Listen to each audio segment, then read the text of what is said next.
남편이 시부모의 부양비를 주지 않는다는 이유로 나를 고소했다. 법정에서 판사가 내게 신문했다. 왜 돈을 지급하지 않은 겁니까? 나는 웃으며 대답했다. 제 남편조차 전혀 모르는 비밀 하나를 이 자리에서 밝히겠습니다. 내가 준비한 서류를 꺼내 들자 법정 안은 그야말로 발칵 뒤집혔다. 시댁 식구들과 남편은 경악한 채 그 자리에 얼어붙어 버렸다. 나는 그날 아침을 아직도 생생히 기억한다. 장마가 오기 전 7월의 서울은 숨이 턱턱 막힐 정도로 무더웠다. 아침 8시가 조금 넘은 시간이었지만 가정법원 앞 아스팔트 바닥은 벌써부터 발밑으로 불길 같은 열기를 뿜어내고 있었다. 법원 정문을 오가는 사람들은 저마다 바쁘고 심각해 보였지만 나는 가방 끈을 꽉 쥔 채 법원 계단에 우두커니 서 있었다. 손바닥이 빨갛게 자국이 남을 정도였다. 그때 무슨 생각을 하고 있었냐고 묻는다면 나도 정말 모르겠다. 어떤 일은 막상 닥치기 전에는 그날이 오면 너무 고통스러워서 펑펑 울고 무너져 내리겠지라고 생각하게 된다. 하지만 진짜 그 순간에 발을 들이밀면 느낌이 다르다. 마치 차가운 얼음물에 너무 오래 담겨 있어서 감각조차 사라져버린 사람 같았다. 3개월 전만 해도 비 오는 날 내 집 문 앞에서 평생 나만 사랑하겠다고 무릎을 꿇었던 남자가 자기 부모에게 돈을 주지 않는다며 나를 법정에 세울 거라고 누군가 말했다면 나는 코웃음을 쳤을 것이다. 하지만 운명은 늘 우리가 가장 믿었던 순간에 뺨을 후려치는 것을 좋아한다. 내 이름은 지윤. 올해 32살이다. 나와 내 남편 민주는 결혼한 지 5년이 되었다. 5년이라는 시간이 아주 긴 것은 아니지만 서로를 잘 안다고 착각하기에는 충분한 시간이다. 적어도 나는 그렇게 생각했었다. 나는 예전 직장에서 비가 억수같이 쏟아지던 어느 날 오후에 민준을 만났다. 그날 야근을 마치고 퇴근하는데 강남 한복판에서 차가 퍼져버렸다. 하늘에서는 구멍이 뚫린 듯 비가 내렸다. 편의점 처마 밑에 서서 짜증과 불안에 떨고 있을 때 누군가 내게 다가와 우산을 씌워주었다. 그때 민주는 연하늘색 셔츠 소매를 걷어붙인 채 비에 젖은 머리를 하고 있었다. 그는 나를 보며 웃었다.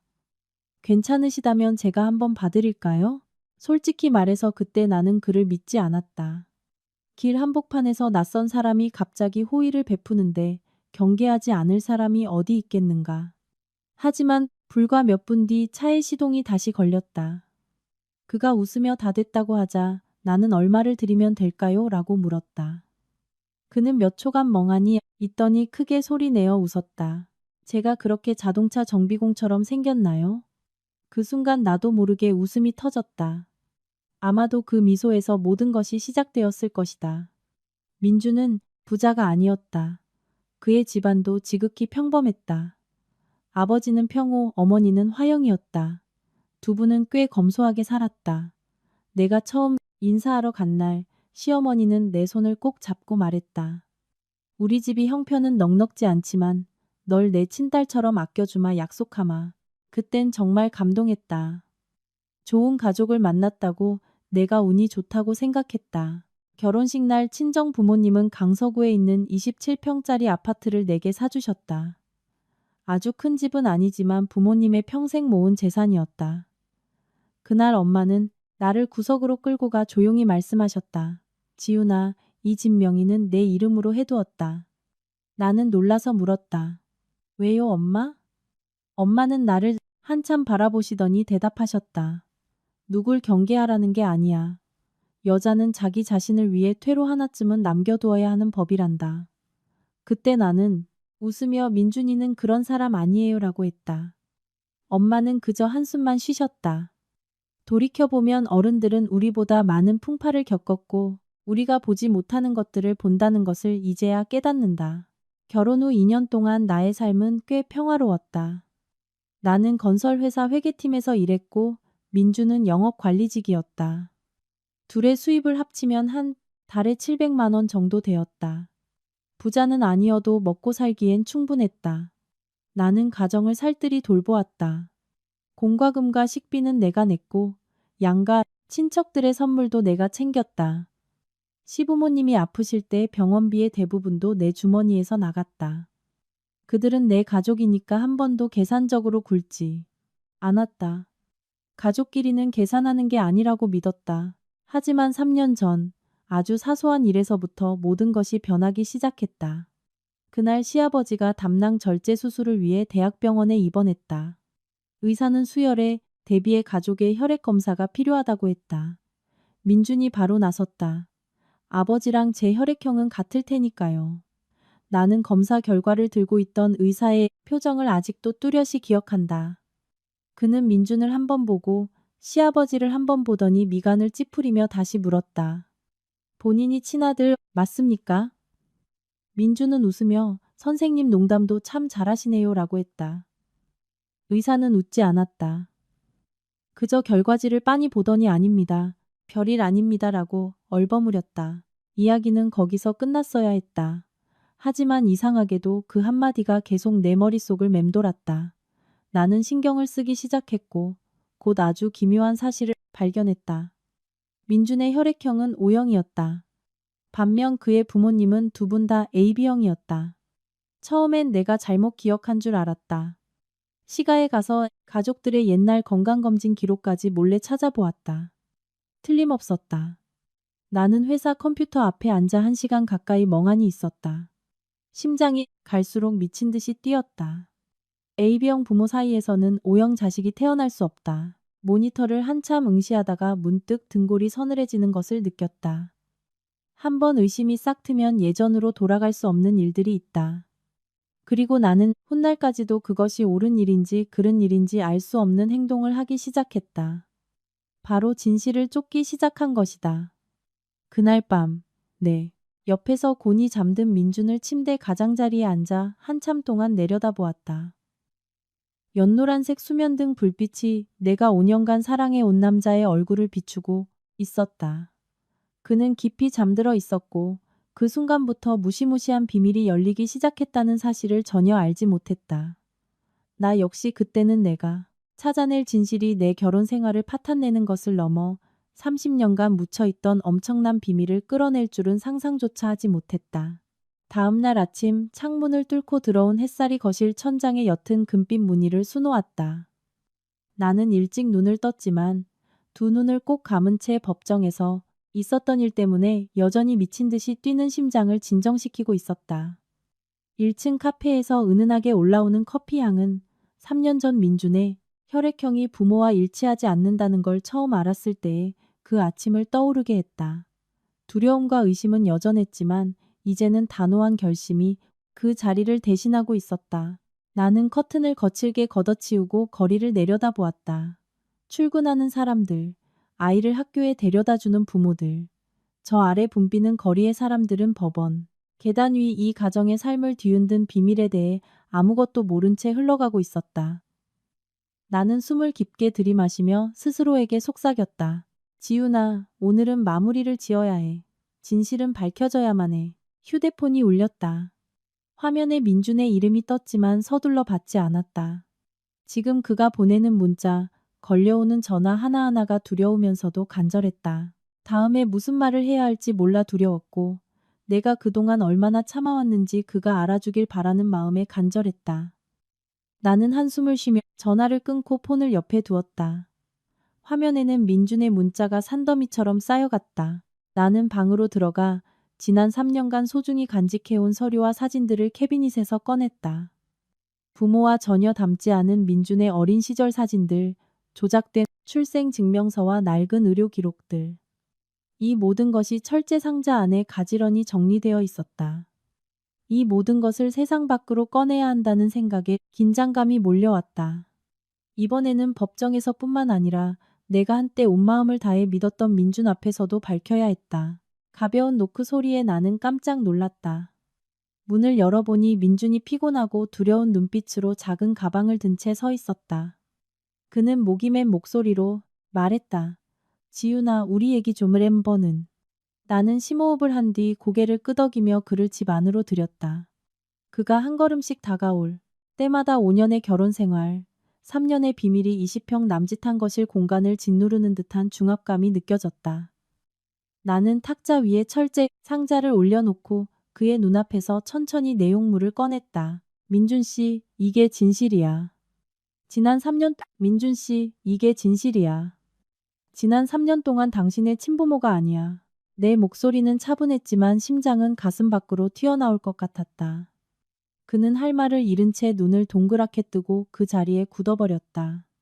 우리 사이에 공기는 끈적하게 굳어버린 듯했고 거실 시계의 초침 소리만이 유난히 크게 들렸다. 나는 그에게 사진, 서류, DNA 검사 결과를 차례로 건넸다. 그는 떨리는 손으로 그것들을 쥐고 한 장씩 넘겨보다가 목이 메어 더듬거렸다.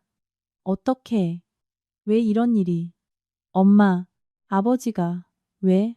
나는 숨을 깊게 들이마시고 민준의 눈을 똑바로 쳐다보았다. 왜 내가 지난 3년 동안 어머님 아버님께 돈을 드리지 않았는지 생각해 본 적 있어? 난 진실을 알고 있었어.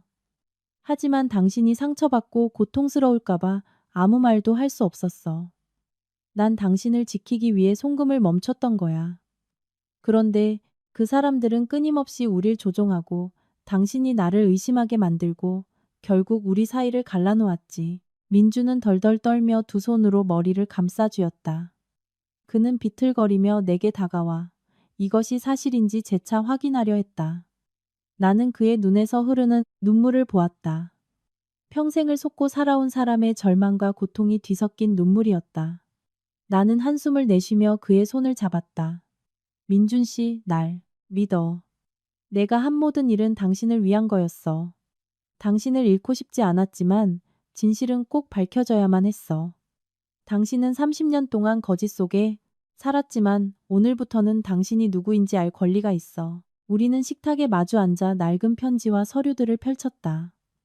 나는 그에게 혈액형을 어떻게 알게 되었는지, 가짜 의료 기록을 어떻게 찾았는지 신뢰할 만한 사설 탐정을 고용해 증거를 수집한 과정과 시부모님이 자기들끼리 작당 모의를 하던 녹음 파일까지 모두 털어놓았다. 내 입에서 말이 나올 때마다 민주는 얼음처럼 굳어 자신의 귀를 의심했다. 때로는 쓴웃음을 짓다가 이내 어린아이처럼 펑펑 울었다. 마치 오랫동안 그를 갉아먹던 고통에서 해방되는 듯했다. 나는 시아버지가 수술을 받던 날 혈액형 불일치를 발견했던 일과 최 탐정을 고용해 모든 사실을 확인했던 과정을 숨김없이 말했다. 하나부터 열까지 빠짐없이 논리적으로 설명해 그가 전체적인 그림을 볼 수 있게 했다. 그는 아무 말 없이 듣기만 하다가 내 행동이 정당했음을 확인하듯 가끔 고개를 끄덕였다.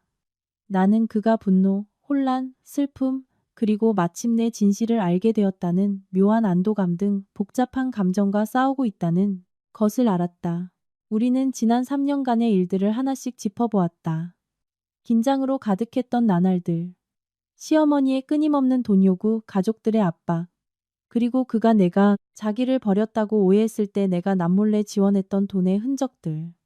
그는 나를 의심했던 것, 내 해명을 믿지 않았던 것을 뼈저리게 후회했다. 나는 그의 손을 꽉 쥐며 강조했다. 민준 씨, 우리에겐 아직 바로잡을 기회가 있어. 모든 걸 잃은 게 아니야. 하지만 지금부터 당신은 오직 진실 편에 서야 해. 나는 민준이 깊은 고민 속에서도 내게 무한한 신뢰를 보내는 눈빛을 보았다.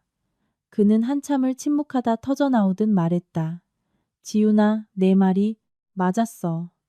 지난 3년 동안 내가 다 틀렸어. 그의 목소리는 후회와 상실에 대한 두려움으로 심하게 떨리고 있었다. 나는 아무 말 없이 그의 손만 더 세게 쥐었다. 우리는 긴 말이 필요 없었다. 그저 서로의 존재만으로도 두 사람이 무심코 갇혀버렸던 30년의 거짓된 무게를 함께 나누고 있었다. 그리고 아직 아무에게도 말하지 않았던 새로운 증거를 꺼냈다. 민준이 어렸을 적 그의 진짜 친부모가 살았던 것으로 추정되는 전라도 해남의 어느 낡은 시골집 앞에서 찍힌 사진이었다. 그 사진을 보며 나와 민준은 경악과 동시에 벅찬 희망을 느꼈다. 나는 그에게 말했다. 원한다면 당신의 진짜 뿌리를 찾아갈 수 있어. 단지 진실을 알기 위해서가 아니라 과거와 화해하기 위해서라도. 민주는 고개를 숙인 채 눈물을 뚝뚝 흘렸다. 나는 그가 처음으로 완벽하게 무장해제되어 아무런 경계도 의심도 없이 내 앞에서 무너져 내리는 모습을 보았다. 우리는 지금부터 민준의 진짜 가족을 찾는 여정을 함께하며 모든 것에 맞서기로 결심했다. 이후 몇 시간 동안 우리는 나란히 앉아 계획을 세우고 최 탐정에게 전화를 걸어 서류를 확인하고 도움을 줄 수 있는 사람들의 명단을 작성했다. 어둠과 거짓이 거친 작은 아파트 거실은 그 어느 때보다 생기가 돌았다. 더 이상 시부모의 조종에 휘둘릴 일도 없었다. 나는 민준을 보며 그의 손을 잡고 속으로 되뇌었다. 지윤아, 이게 진짜 시작이야. 인생은 끝나지 않았고 우린 여전히 행복을 선택할 수 있어. 내 마음은 한결 가벼워졌지만 여전히 약간의 긴장감은 남아 있었다. 이 여정은 길고 험난하겠지만 적어도 우리는 진실편에 서 있었다. 나는 폰을 집어들고 최 탐정에게 문자를 보냈다. 이제 시작하시죠. 전에 드렸던 서류와 DNA 결과 철저히 검증해서 가장 빠른 시일 내에 연락해 주세요. 전송 버튼을 누르고 민준을 바라보니 5년의 폭풍 후 끝에 처음으로 그의 눈빛이 환하게 빛나고 있었다. 우리는 전날 밤부터 식어있던 차가운 커피를 말없이 함께 홀짝였다. 각자 지나온 과거와 다가올 미래에 깊이 잠겨 있었다. 나는 이 순간부터 30년의 비밀이 폭로되는 것뿐만 아니라 우리의 사랑과 믿음, 결혼 생활이 다시 한번 시험대에 오를 것임을 알았다. 하지만 이번에는 우리가 함께 걸어갈 것이다. 그날 저녁 민준이 집을 떠난 후 아파트는 다시 익숙한 정적에 휩싸였다. 하지만 이번 정적은 예전과는 달랐다. 예전에는 서로 벽을 두고 누워 있어도 마음은 수백 킬로미터나 떨어져 있는 듯한 차갑고 삐친 침묵이었다. 지금은 거대한 태풍이 휩쓸고 간 뒤의 고요함 같았다. 나무가 뽑히고 지붕이 날아가고 흙과 돌이 널브러져 있지만 적어도 비는 그친 상태였다. 나는 창가에 아주 오래 서 있었다. 저 아래 끝없이 이어지는 자동차 행렬 어둠을 뚫고 지나가는 빨갛고 노란 불빛의 궤적들을 보며 오후에 보았던 민준의 눈빛을 떠올렸다. 내 마음을 무겁게 짓누르던 그 눈빛. 부부로 산 지 5년. 감정이 아예 남지 않았다고 하면 거짓말이겠지만 예전으로 돌아갈 수 있을 거라 스스로도 확신할 수 없었다. 한숨을 쉬고 방으로 들어가려는데 폰이 울렸다. 3년 전 고용했던 최 탐정이었다. 나는 즉시 전화를 받았다. 여보세요, 최 소장님. 수화기 너머로 몇 초간 침묵이 흐르더니 그가 입을 열었다. 지윤 씨 방금 경찰 쪽에서 연락을 받았습니다. 나는 멈칫했다. 무슨 일이죠? 예전에 제가 조사했던 모든 기록을 제출해 달라고 하네요. 나는 폰을 꽉 쥐었다. 알겠습니다. 최 탐정은 한숨을 쉬었다. 근데 한 가지 걸리는 게 있습니다. 내 심장이 빠르게 뛰기 시작했다. 무슨 일인데요? 이번에는 그가 더 길게 침묵했다. 지윤 씨 예전에 민준 씨 뒷조사를 할 때 아주 이상한 점을 하나 발견했었습니다. 나는 허리를 꼿꼿이 세웠다. 뭔데요? 그때는 확실치 않아서 말씀 안 드렸는데 30년 전 그 일을 알선했던 브로커의 신원을 찾았습니다. 나는 놀랐다. 민준 씨를 팔아넘긴 사람이요? 네. 손바닥이 차갑게 식는 기분이었다. 그 사람 2년 전에 사망했다고 하지 않으셨나요? 나는 무거운 숨을 내쉬었다. 방금 싹 튼 희망이 찬물을 뒤집어 쓴 듯 꺼져버리는 느낌이었다. 하지만 최 탐정이 말을 이었다. 사망하기 전까지 그 사람이 평택에 살았더군요. 나는 화들짝 놀랐다. 평택이요?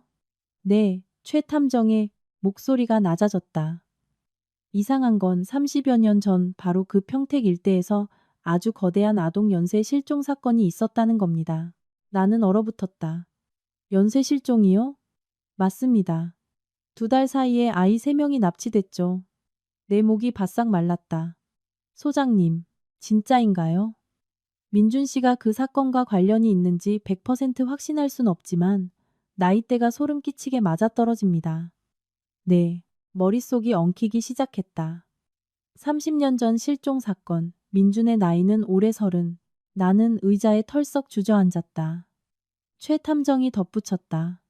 관련 자료를 방금 지윤 씨 톡으로 보냈습니다. 스마트폰을 열어보니 사진 묶음이 도착해 있었다. 첫 번째 사진은 누렇게 바랜 옛날 신문 기사였다. 눈을 강타하는 굵은 헤드라인. 30년째 잃어버린 아이를 찾는 세 가족. 스크롤을 내리자 낡은 사진을 품에 안고 경찰서 앞에 앉아있는 한 여인의 흑백 사진이 나타났다. 해상도가 낮아 흐릿했지만 자세히 들여다본 순간 심장이 터질 듯 요동쳤다. 그 여인의 눈, 그 눈매가 민준과 너무도 닮아 있었다. 그저 내 상상이 아니라 소름이 돋을 만큼 판박이었다. 긴 눈매, 살짝 처진 눈꼬리, 심지어 입가에 미소까지. 사진을 확대해 볼수록 등골이 오싹해졌다. 그때 전화벨이 다시 울렸다. 민준이었다. 나는 잠시 망설이다 전화를 받았다. 그의 목소리는 잔뜩 쉬어 있었다. 지훈아, 나 방금 경찰서에서 연락받았어. 나는 숨을 죽였다. 1차 대조 결과가 나왔대. 심장이 고막에서 뛰는 듯했다. 일치한데? 수화기 너머로 무거운 숨소리가 들렸다. 일치율이 아주 높다네. 나는 두 눈을 감았다. 모든 것이 너무 빨랐다. 숨을 쉴 틈조차 없이 몰아치고 있었다. 민준이 이어 말했다. 내일 아침에 경찰서로 출석하래. 그가 씁쓸하게 웃는 소리가 들렸다. 지훈아, 나 무섭다. 나는 입술을 깨물었다. 이렇게 오랜 세월 동안 그가 무섭다고 말한 건 처음이었다. 그는 늘 강한 척하는 사람이었다. 결혼할 때도 무슨 일이 생기면 자기가 다 방패막이가 되겠다고 했고 우리 아버지가 입원했을 때도 이틀 밤을 새워 간호했다. 내 회사가 어려울 땐 자기 첫 차를 팔아 자금을 융통해 주었다. 내 기억 속의 민주는 두려움을 모르는 남자였다. 하지만 오늘은 진짜 겁을 먹고 있었다. 그의 목소리가 모기 소리만큼 작아졌다. 만약 그분이 진짜 내 어머니라면 어떡하지? 나는 대답할 수 없었다. 나조차도 알 수 없었으니까. 민준이 작게 웃었다. 30년이야, 지훈아. 기뻐해야 할지 슬퍼해야 할지 모르겠어. 나는 의자에 기대 앉았다. 창밖으로 비가 쏟아지기 시작했다. 빗방울이 유리창을 요란하게 때렸다. 신혼 초 비가 올 때마다 민준이 나를 발코니로 끌고 가 커피를 마시게 했던 일이 떠올랐다. 그는 말했다. 나중에 아들 낳으면 축구하러 갈 거야. 딸이면? 딸이면 완전 공주님처럼 키워야지. 왜? 딸은 널 닮을 테니까. 거기까지 생각이 미치자 가슴이 콕콕 쑤셨다. 수화기 너머로 민준이 다시 불렀다. 지훈아, 내일 진짜 내 가족을 찾게 된다면 그는 한참을 망설였다. 나랑 같이 가줄래? 나는 입을 다물었다. 창밖의 빗소리는 점점 더 거세졌다. 세상에는 대답하기 참 어려운 질문들이 있다. 답을 몰라서가 아니라 진심을 말하고 싶지 않아서다.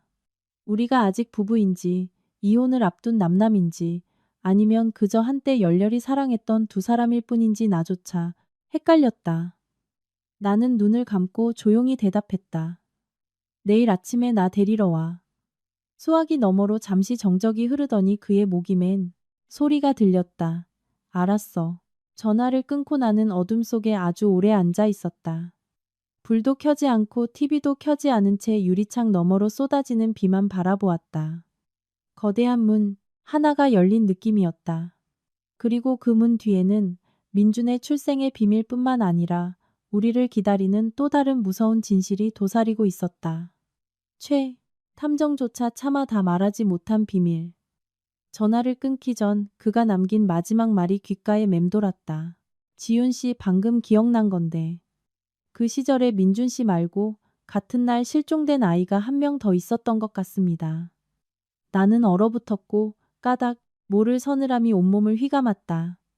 그날 밤 나는 거의 뜬 눈으로 밤을 새웠다. 최 탐정의 마지막 말이 고장난 녹음기처럼 머릿속을 반복했다. 민준 씨 말고 실종된 아이가 한 명 더 있었다. 나는 침대에 모로 누워 새까만 천장만 응시했다. 발코니를 때리던 빗소리는 언제인지 모르게 잦아들었다. 벽시계는 새벽 3시 15분을 가리키고 있었다. 뒤척이고 또 뒤척였지만 생각은 멈추지 않았다. 만약 이게 사실이라면?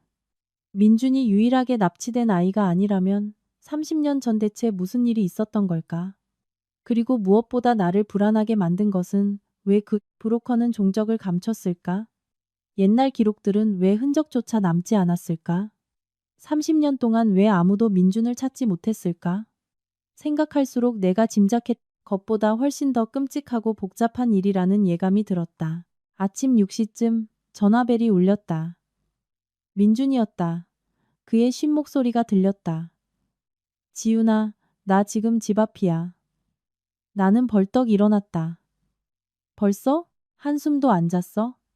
시계를 보니 6시 12분이었다. 예전에는 주말 아침 7시에 그를 깨우는 게 하늘의 별 따기보다 어려웠는데 하룻밤 사이에 사람을 완전히 바꿔놓을 만큼 엄청난 일이었다. 20분 뒤 내려가 보니 민주는 차에 기대어 서 있었다. 하룻밤 세면녀는 늙어 보였다. 수염은 덥룩하고 셔츠는 구겨졌으며 눈은 붉게 충혈되어 있었다. 나를 보자 그는 억지 웃음을 지었다. 가슴이 시릴 정도로 처참한 미소였다. 샌드위치 사왔어. 그가 봉투를 내밀었다. 어젯밤부터 아무것도 안 먹었잖아. 나는 봉투를 한번 보고 그를 보았다. 예전에 내가 화가 날 때마다 그는 늘 이런 식으로 달래주었다. 남을 달래는 요령이 없어 그저 먹을 것을 사오는 게 다였다. 사람이 아직 밥을 넘길 수 있다면 그건 완전히 절망한 게 아니다라는 게 그의 지론이었다. 나는 조용히 고마워라고 속삭이며 봉투를 받았다. 유전자 검사센터로 가는 내내 우리는 거의 아무 말도 하지 않았다. 하늘은 잔뜩 찌푸려 있었고 도로는 평소처럼 차들로 꽉 막혔다. 차 안은 에어컨 소리만 들릴 정도로 적막했다. 민주는 스티어링 휠을 꽉 쥐고 있었다. 세 번째 교차로에 도착했을 때 그가 불쑥 입을 열었다. 지훈아, 만약 친부모님을 찾게 되면. 그는 머뭇거렸다. 그분들을 뭐라고 불러야 할지 모르겠어. 나는 그를 돌아보았다. 창밖, 빛에 비친 그의 옆모습을 보니 가슴이 먹먹해졌다. 그 심정을 이해할 수 있었다. 30년을 엄마 아빠라 부르고 30년을 믿고 사랑했는데 그 모든 것이 거짓에서 비롯되었다 하더라도 감정만큼은 가짜가 아니었을 테니까. 적어도 민준에게는. 나는 조용히 말했다. 당신 마음이 이끄는 대로 불러. 그는 옅게 웃었다. 지금 내 마음은 엉망진창이야. 나는 더 이상 아무 말도 하지 않았다. 세상에는 누구도 도와줄 수 없고 오직 혼자 걸어나가야만 하는 길이 있으니까. 센터 앞에 도착하자 두 사람이 우리를 기다리고 있었다. 며칠 전 연락을 주고받았던 담당 형사와 50대 후반으로 보이는 여인이었다. 옅은 파란색 셔츠를 입고 머리를 낮게 묶은 깡마른 체구의 여인이었다. 우리가 차에서 내린 순간부터 그녀는 민준에게서 단 한 번도 눈을 떼지 않았다. 민준의 걸음이 우뚝 멈췄다. 그 역시 그녀를 보았다. 1초, 2초, 3초 웬일인지 내 손끝이 차갑게 식어가는 게 느껴졌다. 여인은 파르르 떨며 앞으로 다가왔다. 두 눈은 붉게 달아올랐고 입술이 달싹였다. 민준아. 아무도 입을 열지 않았고 시간마저 멈춘 듯했다. 여인은 민준을 빤히 바라보더니 갑자기 왈칵 눈물을 쏟아냈다. 내 아들 맞지? 민준은 뒷걸음질을 쳤다. 사람 잘못 보셨습니다. 여인은 오열하며 두 손으로 입을 틀어막았다. 내가 널 어떻게 착각해. 내가 내 배 아파. 낳은 널 어떻게 착각해. 나는 형사를 쳐다보았다. 형사가 다가가 부드럽게 말했다. 어머님 진정하시고요. 그리고 민준을 향해 말했다. 민준 씨, 이분이 명숙 어머님이십니다. 두 분의 DNA 대조 결과 일치율이 99.9%로 나왔습니다. 민준은 돌부처처럼 서 있었다. 그의 목을대가 꿀꺽 넘어갔고 옆으로 늘어뜨린 주먹에 잔뜩 힘이 들어갔다. 그는 눈앞의 여인을 바라보았다. 그녀는 이미 눈물이 범벅이 되어 있었다. 30년이야. 널 30년 동안 찾았어. 민주는 돌연 고개를 돌렸다. 그의 어깨가 미세하게 떨리고 있었다. 나는 그가 이런 모습을 보이는 걸 단 한 번도 본 적이 없었다. 늘 굳세게 버티던 남자가 길을 잃고 헤매다 오랜 시간 끝에 겨우 집을 찾았지만 차마 문턱을 넘지 못하는 어린아이 같았다. 바로 그때 저 멀리서 우리를 지켜보는 한 남자를 발견했다. 낡은 회색 셔츠를 입고 껑충한 키에 서류 가방을 든 60대 남자였다. 그는 눈도 깜빡이지 않고 민준 쪽을 뚫어지게 응시하고 있었다. 이상하게도 그는 다가오지도 자리를 뜨지도 않은 채 무언가를 기다리고 있는 듯했다. 미간이 찌푸려지며 불길한 예감이 엄습했다. 마침 주머니 속 휴대폰이 울렸다. 최탐정이었다. 나는 몇 걸음 뒤로 물러나 전화를 받았다. 지훈 씨 지금 어디입니까?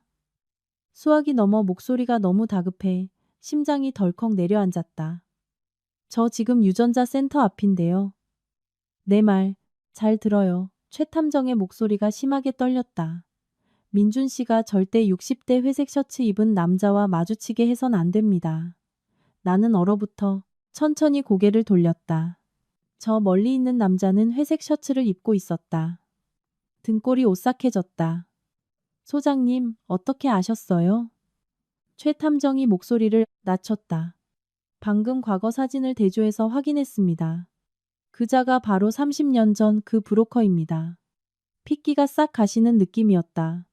그 순간 회색 셔츠의 남자가 민준을 향해 걸어오기 시작했다. 인생에서 어떤 결정적인 순간이 오면 마치 누군가 비디오 테이프를 느리게 감는 것처럼 주변의 모든 소리가 사라지고 오직 내 심장 박동 소리만 귓가를 때리는 경험을 하게 된다. 그 회색 셔츠의 남자가 민준을 향해 한 걸음씩 다가올 때가 바로 그랬다. 수화기 넘어 최 탐정의 떨리는 목소리는 계속 웅웅거렸다. 지훈 씨 명심해요. 그 남자가 민준 씨와 접촉하게 둬선 안 됩니다. 방금 신원을 확인했는데 본명은 강명철. 30년 전 장거리 트럭 운전사로 위장해 아동 인신매매 조직에서 아이들을 운반하던 놈입니다. 당시엔 증거 불충분으로 풀려났고 그대로 잠적했었죠. 다리가 후들거렸다. 전화를 어떻게 끊었는지도 기억나지 않는다. 고개를 들었을 때 그 남자는 민준에게서 불과 5미터도 떨어지지 않은 곳에 있었다. 민준은 여전히 명숙 아주머니를 마주하고 넋이 나간 상태였다. 30년간 이어진 악몽에서 막 깨어난 사람처럼 혼란스러운 눈빛이었다. 명숙 아주머니는 낡은 핸드백을 가슴에 꽉 품은 채 단 1초도 아들의 얼굴에서 눈을 떼지 못하고 파르르 떨고 있었다.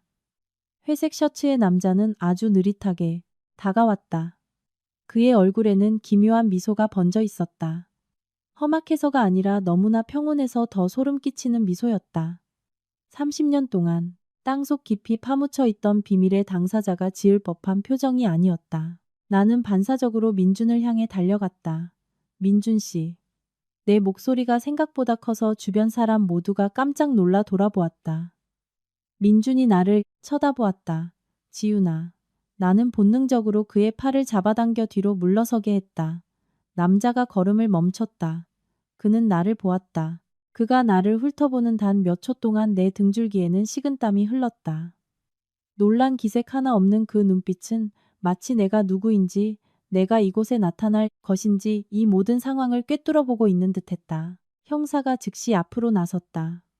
누구십니까? 남자는 옅게 웃었다. 저요?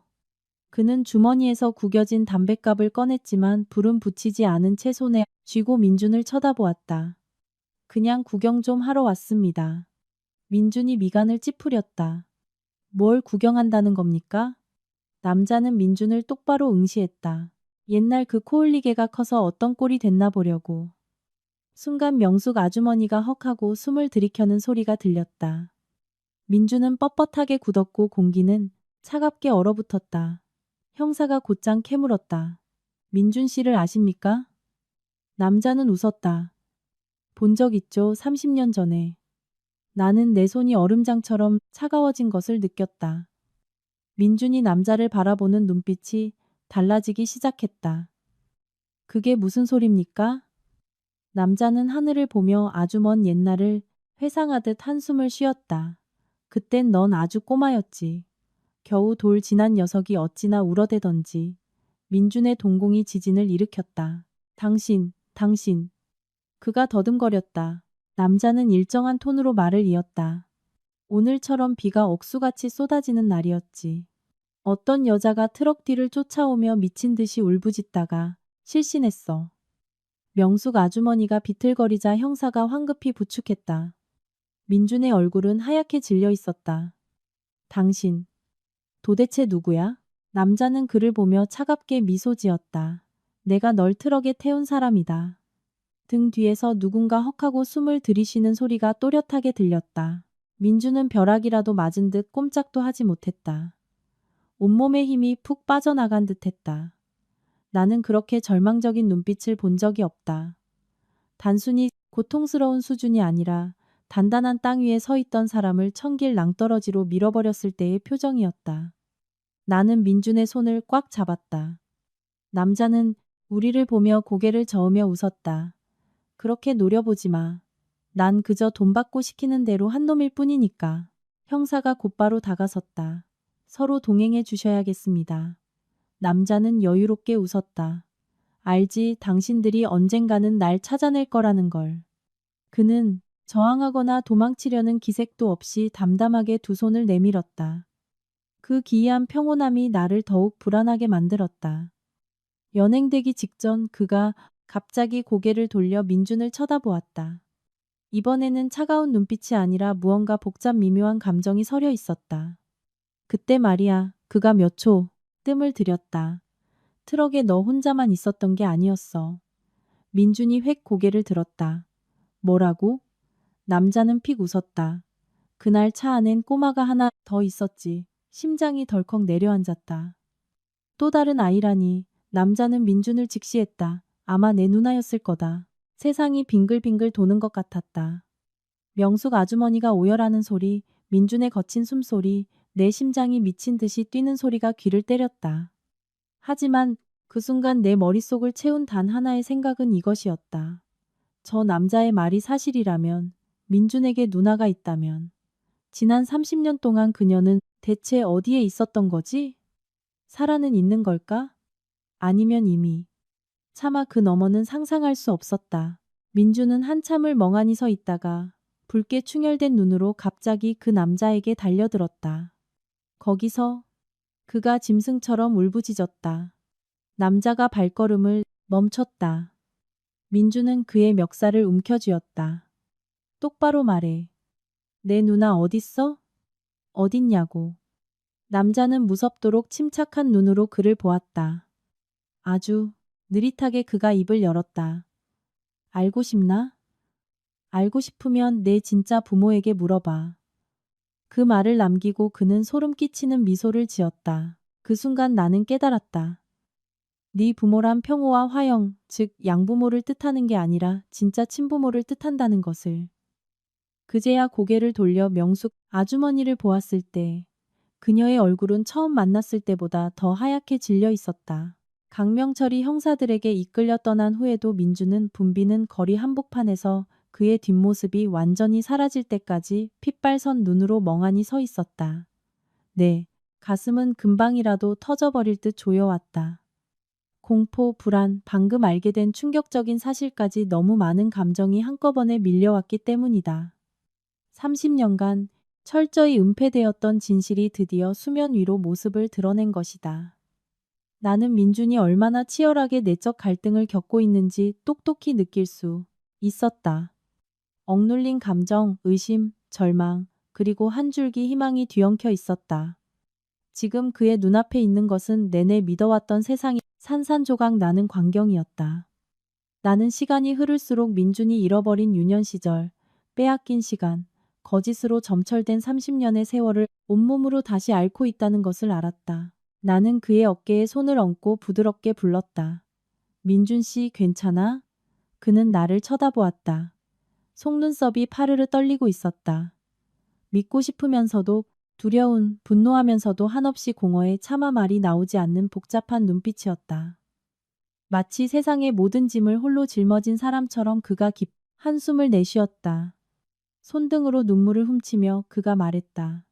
지윤아, 나 이제 어떻게 해야 할지 모르겠어. 어디서부터 시작해야 할지, 날 키워준 부모님을 어떻게 대해야 할지, 명숙 아주머니를. 내가 믿고 의지하고 사랑했던 그 모든 세월을 어떻게 감당해야 할지 모르겠어. 그의 목소리는 심하게 떨렸고 금방이라도 울음을 터뜨릴 듯 목이 메어 있었다. 나는 그의 마음이 아픈 이유가 나를 향한 원망 때문이 아니라 평생을 쌓아온 세상이 거짓이라는 사실에 발밑이 무너져 내리고 있기 때문임을 알았다. 그에게는 시간이 필요했고 생각할 여백이 필요했다. 하지만 너무 지체해선 안 된다는 것도 알고 있었다.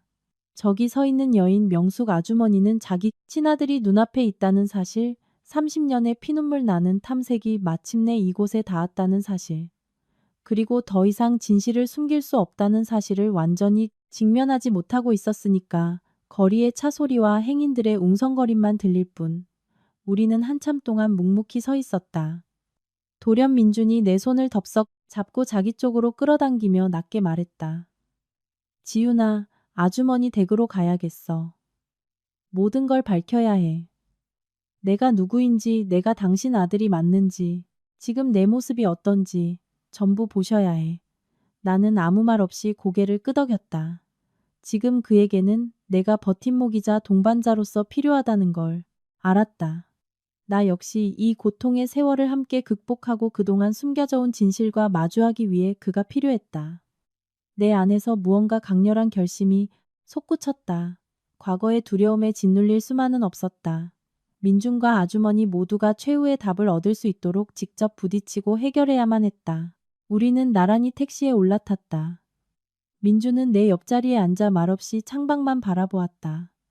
나는 미리 준비해둔 서류 가방 안을 조심스럽게 쓸어보았다. DNA 검사지, 낡은 사진들, 지난 3년간 수집해온 녹취록까지 모든 것이 완벽하게 준비되어 있었다. 지금이 결정적인 순간이며 사소한 실수 하나가 모든 걸 망쳐버릴 수도 있다는 걸 알았다. 민준이 친어머니를 온전히 만날 기회, 아주머니가 30년 동안 찾아 헤맨 진실을 목도할 기회를 앗아갈 수도 있으니까 나는 깊게 심호흡하며 속으로 다짐했다. 지훈아, 이제 모든 걸 털어놓을 시간이야. 돌아갈 길은 없지만 적어도 진실이 우릴 이끌어줄 거야. 가는 내내 민주는 침묵을 지키며 이따금 손으로 얼굴을 쓸어내렸다. 그의 눈길은 무언가를 찾는 듯 창밖을 향해 있었다.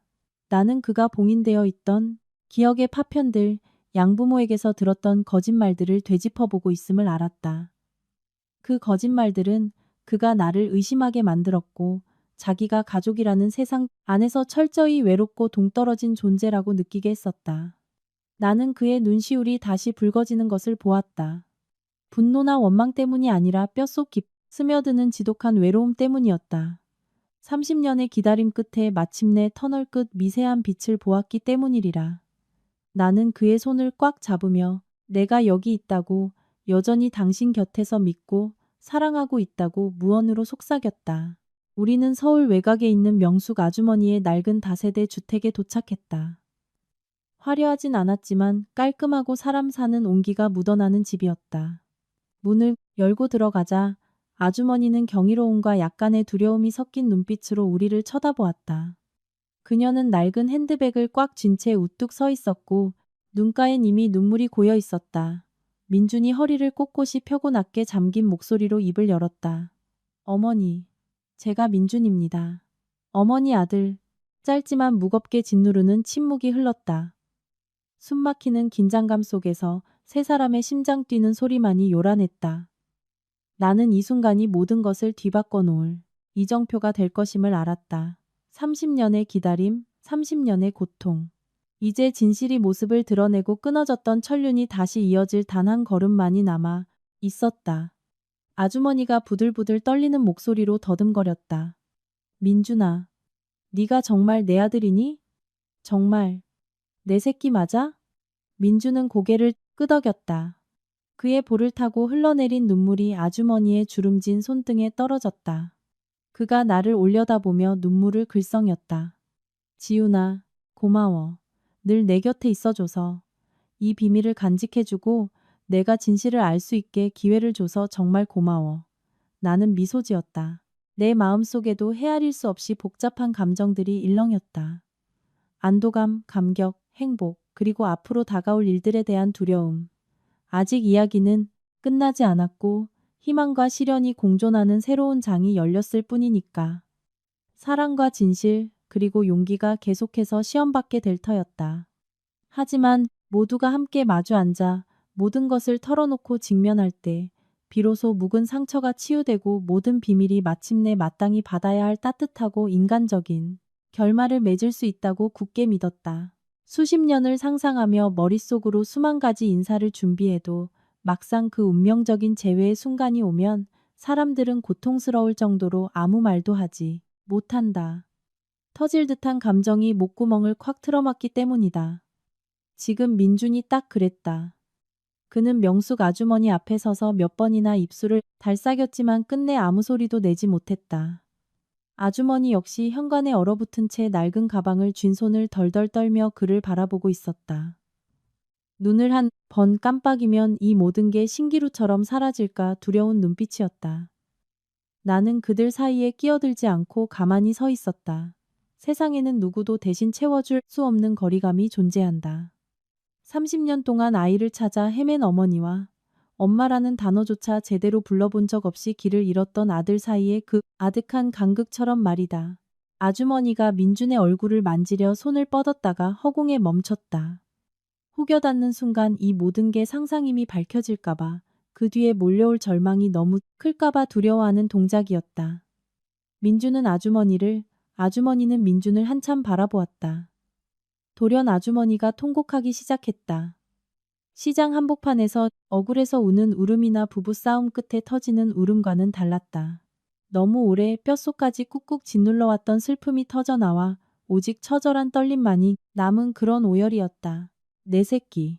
엄마가 미안해. 다 내 잘못이야. 민준이 흠칫 놀라 한 걸음 다가섰다. 어머니. 아주머니는 세차게 고개를 저었다. 아니, 지금은 그렇게 부르지 마라. 눈물이 그녀의 뺨을 타고 쉼없이 흘러내렸다. 딱 한 번만 이기적으로 굴게 해다오. 한 번만 내게 엄마라고 불러주면 안 되겠니? 민준의 목을대가 요동쳤다. 두 눈은 이미 핏발이 서 있었다. 그리고 아주 작게 숨결처럼 희미하게 그 단어가 흘러나왔다. 엄마. 아주머니의 손에서 낡은 가방이 바닥으로 툭 떨어졌다. 그녀는 민준을 왈칵 끌어안고 어린아이처럼 엉엉 울었다. 아주머니만 운 게 아니었다. 민준도 소리 내어 울었다. 키 188cm의 30살 덩치 큰 사내. 법정에서 친척들에게 맞서고 지난 3년의 압박을 견뎌냈던 남자가 지금은 세상에서 가장 소중한 것을 되찾은 길 잃은 어린아이처럼 엉엉 울고 있었다. 나는 고개를 돌렸다. 웬일인지 내 눈시울도 붉어졌다. 그동안 너무 많은 일을 겪어 내 심장은 이미 딱딱하게 굳어버린 줄 알았는데 아니었다. 제 아무리 뼈저린 고통이라 할지라도 마침내 그것이 제자리를 찾아가는 모습을 보면 사람의 마음은 위안을 얻기 마련인가 보다. 한참이 지나서야 세 사람은 거실 소파에 주저앉을 수 있었다. 집은 15평 남짓으로 넓지 않았다. 가구는 단출했고 벽에는 낡은 달력 몇 장이 걸려 있었다. 내 시선을 사로잡은 건 거실 한 구석에 있는 작은 제단이었다. 그 위에는 50대 중반쯤 되어 보이는 네모난 턱에 눈매가 긴 남자의 영정 사진이 놓여 있었다. 기이하게도 민준과 무척 닮아 있었다. 나는 사진과 민준, 아주머니를 번갈아 보았다. 등줄기를 타고 기묘한 전율이 흘렀다. 아주머니. 내가 조심스레 입을 열자 그녀가 고개를 돌렸다. 천천히 해. 호칭은 천천히 편하게 불러도 돼. 나는 옅게 미소 지었다. 사진 속에 계신 분은 아주머니의 눈빛이 무겁게 가라앉았다. 그녀는 재단에 사진을 올려다보며 한참 침묵하다 긴 한숨을 쉬었다. 민준이 친아버지란다. 나는 흠칫 놀랐다. 민준도 굳어버렸다. 아버지가 돌아가셨나요? 민준의 목소리가 작게 떨렸다. 아주머니가 고개를 숙였다. 아니, 아직 죽지 않았어. 민준이 고개를 번쩍 치켜들었다. 나 역시 얼어붙었다. 돌아가신 게 아닌데 왜 영정사진이? 아주머니는 사진을 보며 서글프게 웃었다. 30년 전 널 잃어버리고 나서 내 아버지는 미쳐버렸어. 직장도 관두고 집도 팔고 모든 걸 다 팔아서 매일같이 널 찾아 헤맸단다. 엄마는 1년, 2년, 3년을 기다렸지. 5년째 되던 해에는 더 이상 버틸 수가 없더구나. 아주머니가 주먹을 꽉 쥐는 게 보였다. 그이는 아무 말 없이 쪽지 한 장만 달랑 남기고 떠났어. 난 지금까지 그 사람을 기다리고 있단다. 민주는 넋을 잃었다. 아버지가 우릴 버리셨다고요? 아주머니가 고개를 저었다. 아니, 널 찾지 못하면 살아서 돌아오지 않겠다고 하셨어. 방 안엔 정막이 흘렀다. 창밖으로 스산한 바람소리가 들려왔다. 민주는 고개를 숙였다. 그의 어깨가 희미하게 떨리는가 싶더니 돌연 그가 자리를 박차고 일어났다. 엄마, 아주머니가 고개를 들었다. 민주는 붉어진 눈으로 그녀를 보았다. 아버지가 살아계신다면 제가 꼭 찾아 모셔 올게요. 그의 목소리는 단호했다. 떨림도 당혹감도 없었다. 며칠 만에 처음으로 그의 눈동자에서 희망이라는 빛이 반짝이는 걸 보았다. 그때 내 휴대폰이 울렸다. 최탐정이었다. 미간을 찌푸리며 밖으로 나가 전화를 받았다. 여보세요? 지윤 씨 지금 어딥니까? 최탐정의 목소리가 너무나 다급했다. 명숙 아주머니 댁이에요. 잠시 침묵이 흐르더니 그가 뱉어냈다. 당장 민준 씨 바꿔요. 느낌이 아주 안 좋습니다. 무슨 일인데요, 소장님? 그가 크게 숨을 들이켜더니 낮게 깔린 목소리로 말했다. 방금 경찰 쪽에서 강명철을 재신문했는데 그놈이 무언가를 기억해냈어요. 나는 몸이 굳어버렸다. 뭔데요? 그놈이 그러더군요. 30년 전 트럭에 함께 탔던 두 번째 아이는 민준 씨의 여동생이 아니었대요. 심장이 덜컥 내려앉았다. 그럼 누군데요? 여동생이 아니라 누나였답니다. 진실이란 건 모를 때는 몰라서 의심하느라 고통받지만 막상 알고 나면 전혀 다른 방식으로 고통을 준다. 막연한 두려움이 현실이 되어 가슴팍을 후벼 파고 간신히 다 맞췄다 싶었던 퍼즐의 마지막 조각이 어긋나면서 완전히 새로운 그림이 나타나기 때문이다. 수화기 너머로 그 아이가 여동생이 아니라 누나였다는 사실을 들은 순간 나는 무더운 한여름의 얼음물을 뒤집어 쓴 듯 손끝까지 마비되는 추위를 느꼈다. 마당에 선 채 한마디도 내뱉을 수 없었다. 최 탐정이 한숨을 쉬었다. 지윤 씨, 저도 방금 막 전해 들은 참입니다. 경찰이 강명철을 다시 압박하자 처음엔 기억이 안 나서 여동생이라고 둘러댔지만 옛날 사건 파일 사진을 보여주자 갑자기 짚이는 게 있었나 봐요. 나는 억지로 평정심을 유지하려 애썼다. 무슨 내용이었는데요? 당시 여자아이는 3살 정도였답니다.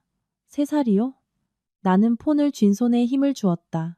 3살이라면 민준보다 2살 위, 즉 지금쯤 32이나 33이 되었을 거란 뜻이다. 나는 마른 침을 삼켰다. 다른 단서는 없나요? 최 탐정은 잠시 침묵하다가 말했다. 그놈이 말하길 그 여자애는 아주 얌전했대요. 트럭을 타고 가는 내내 울지도 않고 하얀 토끼 인형 하나만 꼭 품고 있었다더군요. 나는 얼어붙었다. 하얀 토끼 인형. 웬일인지 그 말을 듣는 순간 심장 박동이 불규칙하게 엇박자를 냈다. 기묘한 기분이었다. 어디선가 들어본 것 같은 아주 익숙한 느낌. 미처 더 생각하기도 전에 등 뒤에서 발소리가 들렸다. 민준이었다. 언제부터 내 뒤에 서 있었는지 얼굴이 백지장처럼 창백했다. 지윤아. 나는 그를 돌아보았다. 무슨 일이야? 나는 그를 가만히 쳐다보았다. 지금 당장은 아무 말도 해주고 싶지 않았다. 오늘 하루 그는 이미 너무 많은 것을 감당했으니까. 친어머니를 찾고 30년간의 유년 시절이 모조리 가짜였음을 깨닫고 아버지가 자기를 찾아 평생을 떠돌고 있다는 소식까지 들었다. 여기에 잃어버린 누나가 있다는 사실까지 더해지면 그가 정말 버텨내지 못할 것 같았다. 하지만 3년 전 그를 보호하겠답시고 비밀을 감췄다가 모든 것이 틀어졌던 기억이 뇌리를 스쳤다. 나는 크게 심호흡을 했다. 민준 씨. 경찰 쪽에서 연락이 왔는데 그날 당신과 같이 트럭에 탔던 아이가 누나일지도 모른대요. 민준의 눈동자가 흔들렸고 몸이 뻣뻣하게 굳었다. 몇 초 뒤 그가 눈을 끔빡였다. 누나? 나는 고개를 끄덕였다. 민준은 한참을 멍하니 서 있더니 돌연 헛웃음을 지었다. 너무나 더섭어 보이는 웃음이라 내 가슴이 다 시렸다. 그는 흐린 하늘을 올려다보았다. 지윤아, 너 그거 알아? 어릴 때부터 나 아주 이상한 느낌을 받곤 했어. 그가 마당 담벼락에 기대어 텅 빈 눈으로 중얼거렸다. 10살 무렵이었나 꿈을 진짜 많이 꿨어. 노란 원피스를 입고 양갈래 머리를 한 여자의 꿈. 그의 손에는 늘 하얀 토끼 인형이 들려 있었지. 머릿속이 새하얘지며 뒷목이 뻣뻣해졌다. 민준이 픽 웃었다. 그때 화영 엄마한테 꿈 얘기를 했더니 엄마가 엄청 화를 냈어. 쓸데없는 소리 짓거리지 말라고. 그는 잠시 말을 멈췄다가 고개를 푹 숙였다. 이유는 모르겠지만 꿈속에 그 여자애는 늘 울고 있었어. 마당을 스치는 바람은 미풍이었지만 내 뼛속까지 시려오는 한기가 느껴졌다. 그때 뒤에서 낡은 현관문이 열렸다. 명숙 아주머니가 나오며 우리 둘을 쳐다보았다. 너희들 여기서 뭐하니? 민준이 고개를 돌렸다. 그의 입술이 달싹였다. 엄마. 그 단어 하나에 아주머니의 눈시울이 다시 붉어졌다. 민준이 곁으로 다가가 쉰 목소리로 물었다. 엄마, 혹시 제게 누나가 한 명 있었나요? 아주머니의 안색이 순식간에 잿빛으로 변하는 것을 나는 똑똑히 보았다. 그녀의 입가에 맺혀 있던 미소가 흔적도 없이 사라졌고 눈동자가 커졌다. 손에 들고 있던 물컵이 파르르 떨리더니 타일 바닥으로 쨍그랑 떨어져 산산조각이 났다. 정적을 깨는 날카로운 파열음에 내 어깨가 들썩였다. 아주머니는 망연자실한 표정으로 굳어 있더니 아주 천천히 의자에 주저앉아 두 손으로 얼굴을 감싼 채 어깨를 들썩이며 오열하기 시작했다. 민준이 다급히 다가갔다. 엄마, 제발 말씀해 보세요. 제게 숨기시는 게 뭔가요? 아주머니가 목 놓아 통곡했다. 오랜 세월 억눌러온 피 맺힌 한이 섞인 울음이었다. 미안하다. 엄마가 널 찾느라 그 생각은 잊고 싶었어. 차마 떠올릴 수가 없었단다. 민준이 그녀의 무릎 앞에 꿇어 앉았다. 엄마, 제발 알려주세요. 아주머니가 벌겋게 달아오른 눈으로 고개를 들고 민준을 보았다. 심장을 찢어놓을 듯한 슬픈 눈빛이었다. 그래, 니게 누나가 하나 있어. 이름은 서연이란다. 민준이 흠칫 놀라는 게 보였다. 그날, 네가 납치되던 날, 네 누나가 그 트럭 뒤를 쫓아갔어. 울면서 내 동생, 내놓으라고 밤길을 달렸단다. 아주머니의 목소리가 심하게 떨렸다. 아이가 도로 한복판을 뛰어갈 때 마주오던 화물차가 나는 입을 틀어막았다. 민준 역시 숨을 멈췄다. 주변의 공기마저 증발해버린 것 같았다. 오직 아주머니의 통곡 소리만 들려왔다. 그때 경찰이랑 의사가 시신을 못 찾았다고 했어. 다들 그 애가 죽은 줄만 알지 민준의 온몸이 덜덜 떨렸다. 시신을 못 찾았다고요? 아주머니가 눈물이 범벅된 얼굴로 민준을 보았다. 그래, 못 찾았어. 그날 이후로 엄마도 내 누나가 살았는지 죽었는지 아무것도 모른 채 살아왔단다. 마당에 마른 낙엽 하나가 굴러가 저 멀리 구석으로 처박혔다. 민주는 일어선 채 아무 말도 눈물도 흘리지 않고 침묵했다. 원래 사람이 극도로 아프면 침묵하게 되는 법이다. 그때 내 스마트폰이 다시 진동했다. 모르는 번호였다. 미간을 찌푸린 채 전화를 받았다. 여보세요. 잠시 정적이 흐르더니 가냘픈 여자의 목소리가 들려왔다. 저기, 실례지만 민준 씨 아내 되시는 분 맞나요? 나는 멈칫했다. 누구시죠? 상대방은 깊이 숨을 들이쉬더니 떨리는 목소리로 말했다. 제 이름은 서연입니다. 살면서 머릿속이 하얗게 백지화될 만큼 엄청난 충격을 받아본 적이 얼마나 될까? 하지만 몸의 모든 기운이 쏙 빠져나가 꼼짝할 수 없었던 순간을 꼽으라면 단연코 이때였다. 수화기 너머에서 들려오는 가냘픈 목소리가 스스로를 서연이라 소개한 바로 그 순간. 불과 몇 분 전 우리는 명숙 아주머니로부터 30년 전 실종된 죽은 줄로만 알았던 딸의 이야기를 듣고 있었는데 그 이름의 주인이 지금 눈앞에 현실로 나타난 것이다.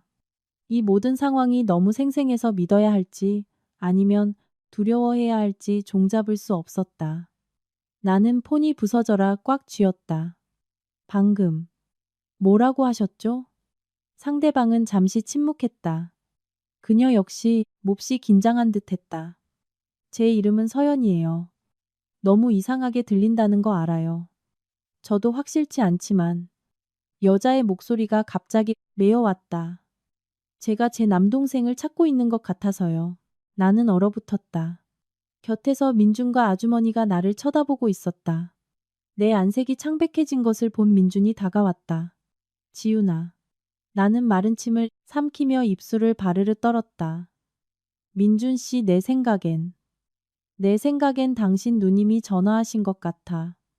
민준의 눈이 휘둥그레졌다. 명숙 아주머니가 자리에서 벌떡 일어났다. 뭐라고? 나는 스피커폰으로 전화냈다. 여자의 목소리가 다시 흘러나왔다. 떨림이 더 선명해져 있었다. 갑자기 연락드려 죄송해요. 제가 사람을 잘못 찾은 건지도 몰라요. 경찰서에서 이 번호를 받았어요. 오늘 오후에 연락이 왔더라고요. 여자는 제 숨을 크게 들이쉬었다. 30년 전 아동 연쇄 실종 사건에 대해 들었고, 그리고 친어머니의 성함을 들었어요.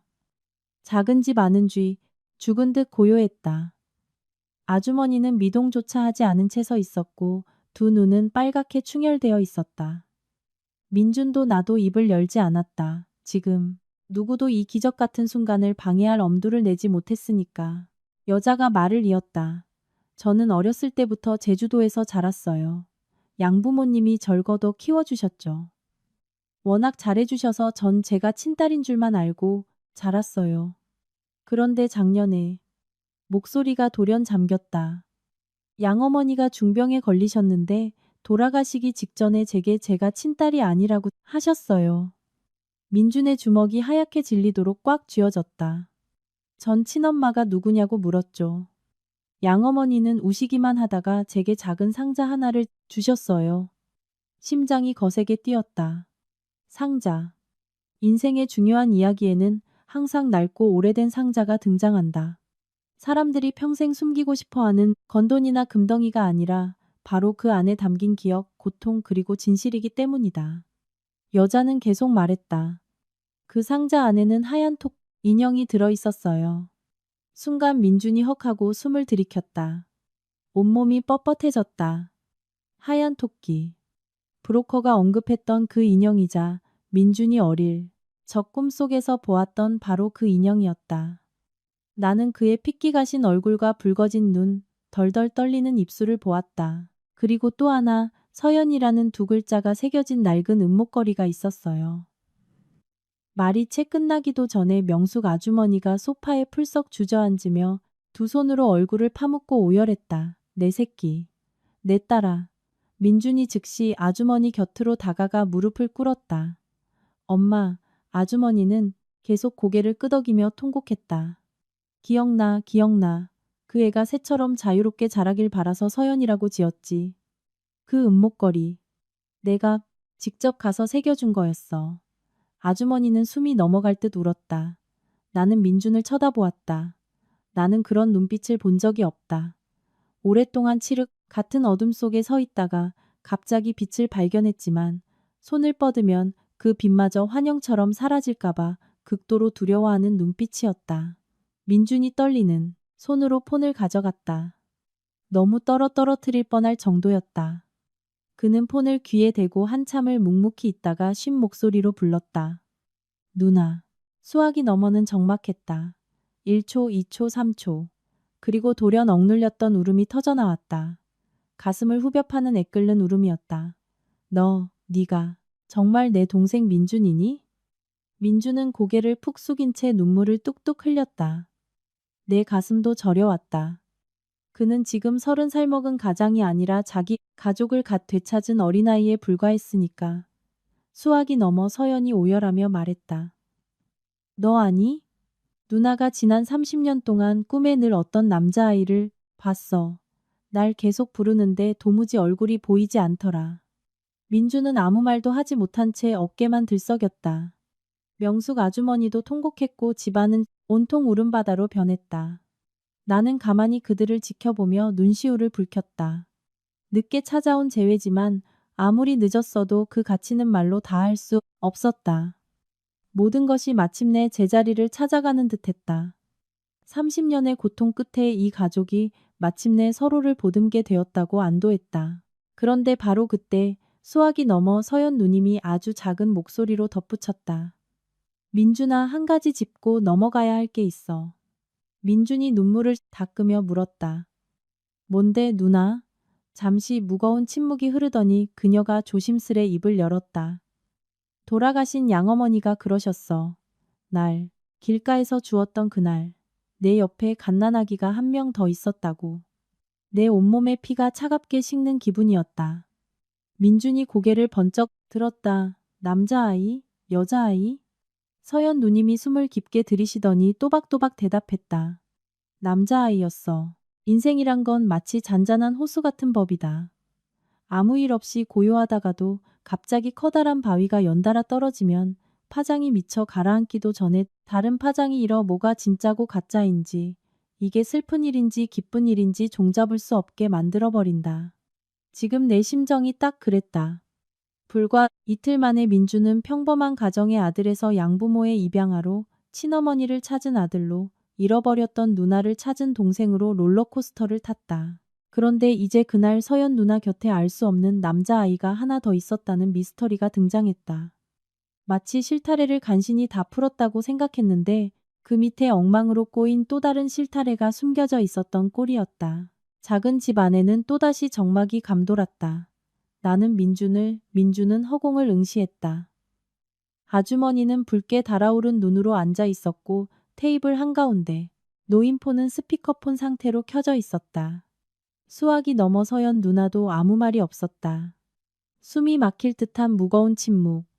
한참 뒤 민준이 쥐어짜듯 목소리를 냈다. 누나, 자세히 좀 말해줄래? 나도 양어머니한테 전해 들은 게 전부야. 그날 길가에서 날 발견하셨을 때 내가 열이 펄펄 끓고 있었대.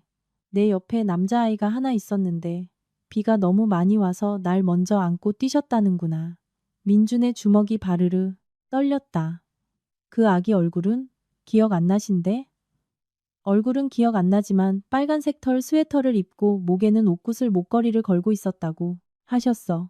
그 말을 듣는 순간 명숙 아주머니의 안색이 확 변했다. 그녀가 자리에서 벌떡 일어나는 바람에 뒤에 있던 의자가 타일 바닥을 심하게 긁으며 요란한 소리를 냈다. 나는 깜짝 놀랐다. 어머니?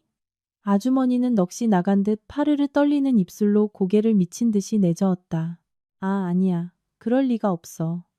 민준이 다가갔다. 엄마, 왜 그러세요? 아주머니가 겁에 질린 눈으로 민준을 올려다보았다. 그날 서연이는 혼자 나간 게 아니었어. 심장이 요동쳤다. 그녀는 두 손으로 머리를 감싸쥐었다. 그에 내가 널 낳았고 넌 아직 핏덩이였지. 서연이는 겨우 3살이었고 우리 집에는, 그녀가 목이 메어 말을 잇지 못했다. 우리 집에는 아기가 한 명 더 있었어. 민준이 그 자리에 못 박힌 듯 굳어버렸다. 나 역시 머리가 띵했다. 또 한 명의 아기, 아주머니가 오열했다. 내 쌍둥이, 남동생. 순간 집안의 모든 공기가 얼어붙은 듯 했다. 내 가슴 속에서 쿵쾅거리는 심장 소리만 비현실적으로 크게 들렸다. 1초, 2초, 3초, 누구도 말을 잇지 못했다. 머릿속이 새하얗게 비워져 반응조차 할 수 없었다. 민주는 자기가 무슨 말을 들었는지조차 이해하지 못한 표정이었다. 제게 쌍둥이 동생이 있다고요? 아주머니가 눈물이 범벅이 된 채 고개를 끄덕였다. 그날 의사가 네가 칠삭둥이로 태어났다고 했지. 형은 건강한데 동생은 너무 약해서 내가 둘 다 살려낼 수 있을지 겁이 났어. 아빠랑 내가 미리 이름을 지어뒀단다. 그녀의 입술이 경련을 일으켰다. 하나는 민준이, 그리고 동생은 정훈이. 피가 싸늘하게 식었다. 정훈. 정훈이라는 이름이 튀어나오는 순간 내 머릿속에 번개처럼 무언가가 스쳐 지나갔다. 찰나의 순간이라 미처 끄집어낼 수 없을 만큼 빠른 직감이었다. 민준이 뒷걸음질 쳤다. 두 눈엔 핏발이 서 있었다. 그럼 내 동생은 지금 어디 있는데요? 아주머니는 고개를 가로저었다. 모른다. 정말 몰라. 그날 너희를 잃어버리고 난 충격에 아무런 기억도 나지 않아. 그녀는 숨도 제대로 쉬지 못하며 통곡했다. 정신을 차려보니 병원이었어. 사람들이 내가 실신했다고 하더구나. 찾고 또 찾았지만 눈앞에 늙고 지친 여인을 보자 가슴이 미어졌다. 30년. 30년의 고통, 30년의 죄책감.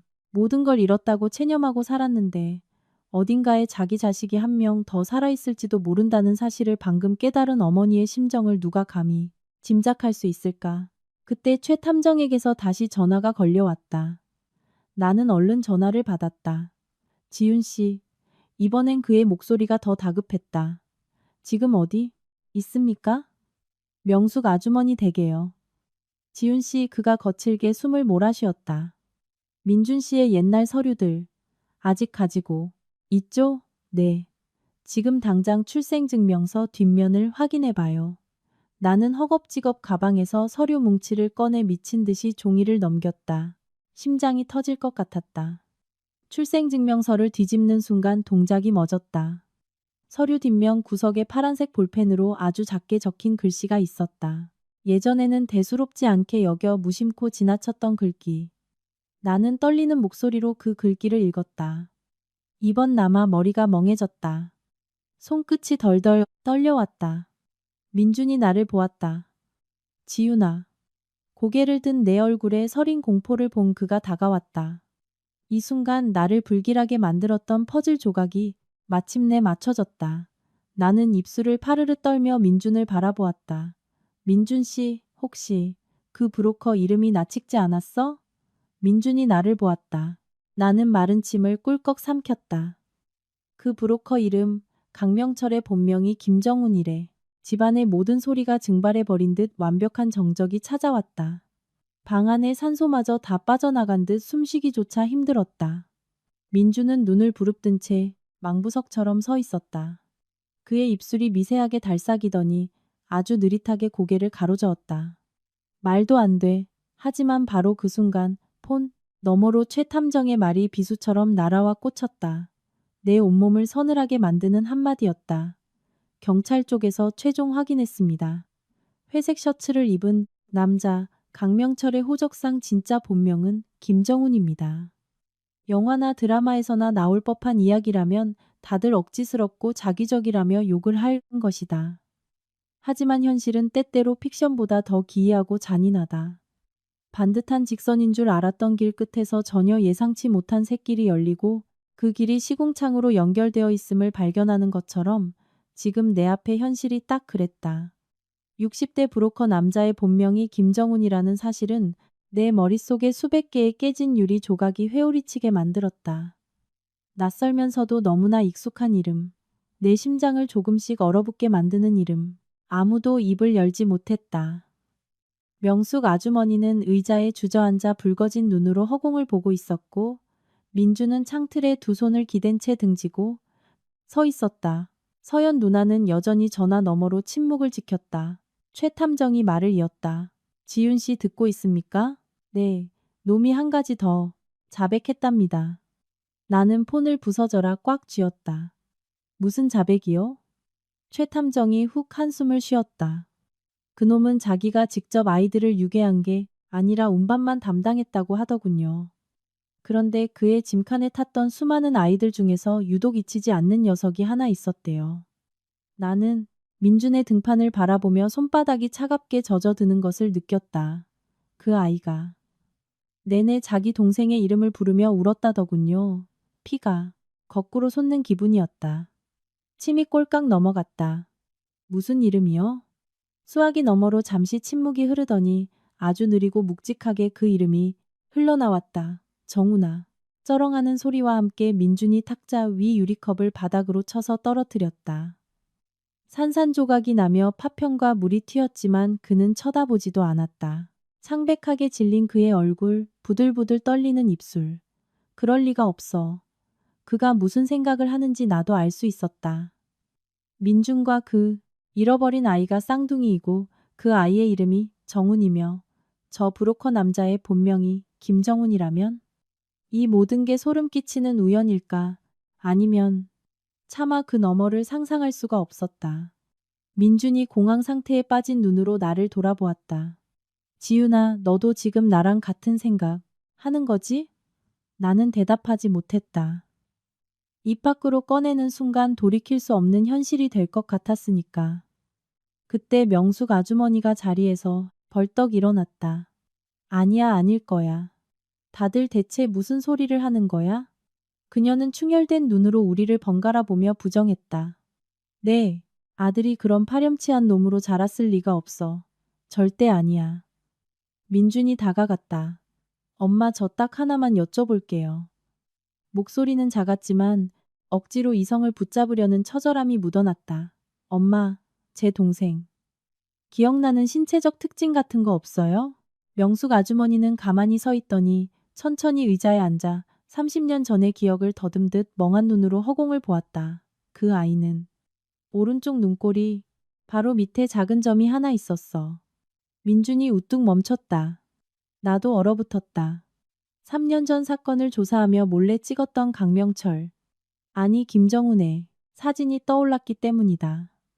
옆모습이 찍힌 그 사진 속 브로커의 오른쪽 눈 밑에는 분명 작은 점이 하나 있었다. 심장이 터질 듯 요동쳤다. 아니야, 틀렸어. 말도 안 돼. 나이부터가 안 맞잖아. 그 남자는 60대고 민준의 동생이 살아있다면 지금 30대 초반이어야 하는데 속으로 안도하려는 찰나 폰 진동이 울렸다. 최탐정이 보낸 문자였다.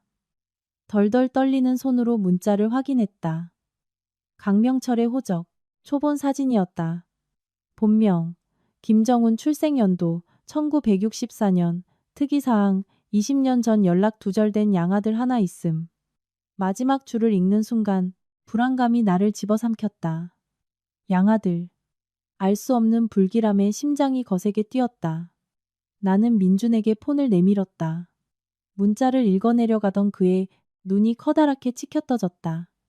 지윤아, 그가 갈라진 목소리로 나를 불렀다. 예전에 내가 최 탐정 사무실에 처음 찾아갔던 날 기억나? 내가 고개를 끄덕이자 그가 마른 침을 삼켰다. 그날 그분 사무실에 있던 강명철의 뒷조사 사진을 봤어. 8살쯤 돼 보이는 남자아이와 강명철이 나란히 서 있는 사진이었지. 나는 멍해졌다. 그 사진이 왜? 민준의 두 눈이 붉게 물들었다.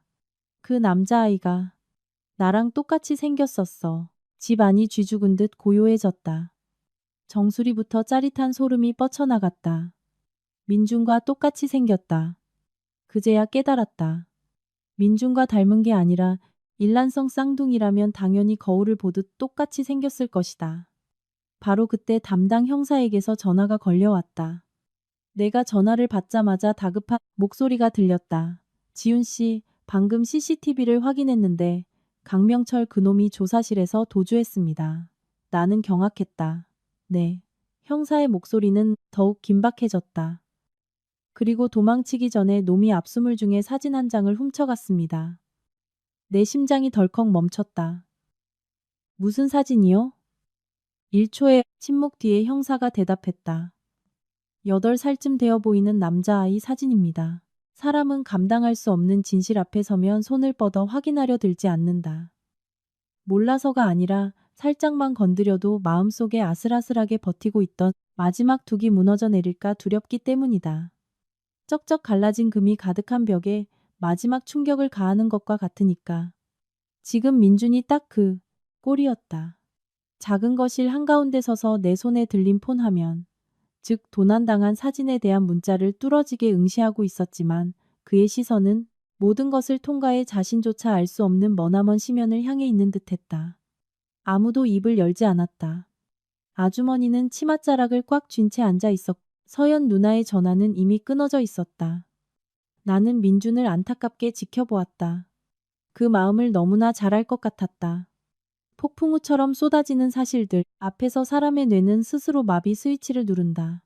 이해하지 못해서가 아니라 버텨낼 재간이 없기 때문이다. 한참 뒤 민준이 입을 뗐다. 쇳소리가 나는 목소리였다. 지윤아, 나 그놈 만나야겠어. 그놈이 누구인지는 묻지 않아도 알았다. 브로커 김정훈. 지난 30년간의 비극을 잉태하고 또 그 비밀의 한가운데 서 있는 자. 나는 고개를 저었다. 안 돼. 민준이 시뻘개진 눈으로 나를 돌아보았다. 왜? 나는 그에게 한 걸음 다가갔다. 당신 지금 제정신 아니야. 이 상태로 그놈을 만나면 이성을 잃고 무슨 짓을 저지를지 몰라. 민주는 쓴웃음을 지었다. 파리한 미소였다. 이내 고개를 숙인 그가 말했다. 지윤아, 나 진짜 너무 힘들다. 가슴이 미어졌다. 지난 며칠 동안 나는 그가 한 겹 한 겹 무너져 내리는 과정을 실시간으로 지켜보았다. 처음엔 양부모가 친부모가 아님을 알았고 진짜 어머니를 만났고 아버지가 자기를 찾아 떠돌고 있다는 걸 알았으며 여동생인 줄 알았던 누나의 존재, 그리고 잃어버린 쌍둥이 동생까지. 양파 껍질이 벗겨지듯 30년 동안 한 번도 본 적 없는 피딱지 앉은 상처들이 끊임없이 드러나고 있었다. 그때 최 탐정의 전화가 왔다. 전화를 받자마자 속사포 같은 목소리가 들렸다. 지윤 씨 찾았습니다. 나는 벌떡 일어났다. 어디래요? 경찰이 김정훈의 휴대폰 위치 추적에 성공했습니다. 가슴이 방망이질 쳤다. 어디에 있는데요? 강남 고속버스 터미널입니다. 지금 경찰과 그쪽으로 가고 있습니다. 나는 즉시 민준을 쳐다보았다. 말하지 않아도 그는 다 알아차린 눈치였다. 그가 자리를 박차고 나섰다. 가자. 40분 뒤 우리는 고속버스 터미널에 도착했다. 해가 뉘엿뉘엿 지고 있는 터미널 안은 사람들로 북새통을 이루었다. 버스 엔진 소리, 사람들 떠드는 소리, 안내 방송 소리가 한데 뒤엉켜 머리가 깨질 듯한 소음을 만들어냈다. 정문 앞에서 최 탐정이 우리를 기다리고 있었다. 그가 민준을 구석으로 끌고 가 낮게 말했다. 대합실 안에 있습니다. 그런데 상황이 아주 이상합니다. 민준이 인상을 구겼다. 뭐가 이상합니까? 도망치지도 않고 표를 끊지도 않은 채 아까 오후부터 저기 멍하니 앉아만 있습니다. 나는 멈칫했다. 도망칠 생각이 없다면 도대체 무엇을 기다리고 있는 거지? 우리는 최 탐정의 뒤를 따라 안으로 들어갔다. 크지 않은 대합실 파란색 플라스틱 의자 맨 뒷줄에 김정훈이 앉아 있었다. 그는 고개를 푹 숙인 채 훔쳐온 그 낡은 사진 한 장을 두 손으로 소중히 쥐고 있었다. 왠지 모르게 그의 뒷모습은 예전처럼 섬뜩해 보이지 않았다. 그저 지치고 병든 초라한 노인처럼 보였다. 발소리를 들은 그가 천천히 고개를 돌렸다. 민준을 보고도 놀란 기색 없이 그저 옅게 웃었다. 올 줄 알았다. 민준이 그의 앞에 섰다. 두 주먹이 으스러져라 꽉 쥐어져 있었다. 내 동생 어딨어? 김정훈은 민준을 한참 올려다보더니 고개를 가로저었다. 모른다. 민준이 고함을 질렀다. 거짓말 마. 김정훈이 시선을 바닥으로 떨구었다. 이제 와서 내가 거짓말할 이유가 뭐가 있겠냐. 팽팽한 긴장감이 감돌았다. 아주 느릿하게 그가 손에 쥐고 있던 사진을 들어 올렸다. 직접 봐라. 민준이 사진을 획 낚아챘다. 나도 옆으로 다가가 들여다보았다. 낡은 사진 속 8살짜리 꼬마가 젊은 시절의 김정훈과 서 있었다. 그리고 그 얼굴. 나는 숨이 턱 막혔다. 민준도 얼어붙었다. 닮은 정도가 아니라 그냥 같은 사람이었다. 민준의 손이 사시나무처럼 떨렸다. 누구야 이거? 김정훈이 바닥을 응시하며 쇳소리 섞인 목소리로 말했다. 20년 전에 내가 길에서 주운 녀석이다. 민준이 미동도 없이 섰다. 주웠다고? 김정훈이 허탈하게 픽 웃었다. 내가 한평생 몹쓸 짓만 하고 살았지만 그날 그 녀석만큼은 내가 살려줬다. 내 등골이 오싹해졌다. 살려줬다고? 그가 말을 이었다. 그때 길바닥에 쓰러져 있었어. 열이 불덩이 같았지. 지 이름이 뭔지도 지가 누군지도 아무것도 기억 못하는 백치 상태였다. 민준이 거칠게 숨을 몰아쉬었다. 그래서 어떻게 됐는데? 김정훈이 고개를 들었다. 벌겋게 충혈된 눈이었다. 늘 차갑고 비열했던 그의 눈빛에 처음으로 인간적인 슬픔이 배어 있었다. 알아? 그 녀석이 나보고 아빠라고 불렀어. 주변의 소음이 일순간 멈춰버린 듯 완벽한 정적이 찾아왔다. 그리고 그가 덧붙인 한마디는 우리 모두를 얼어붙게 만들었다. 하지만 3년 전에 죽었다. 어떤 말은 듣자마자 눈물이 나거나 화가 나지 않는다. 심지어 머리가 텅 비어버려 방금 들은 말이 무슨 뜻인지조차 해석하지 못한다. 너무 거대한 고통은 심장에 강하게 꽂히는 칼날이 아니라 아주 깊고 천천히 보이지 않는 손이 심장을 꽉 쥐어짜는 듯한 통증으로 오기 때문이다. 20년간 자식처럼 키워온 아이가 3년 전에 죽었다고 고백하며 쭈글쭈글한 손을 내려다보는 노인을 앞에 두고 민주는 조각상처럼 굳어 있었다. 그의 눈빛은 며칠 전의 공황 상태가 아니었다. 몹시 짙고 어두운 끝이 보이지 않는 공허함.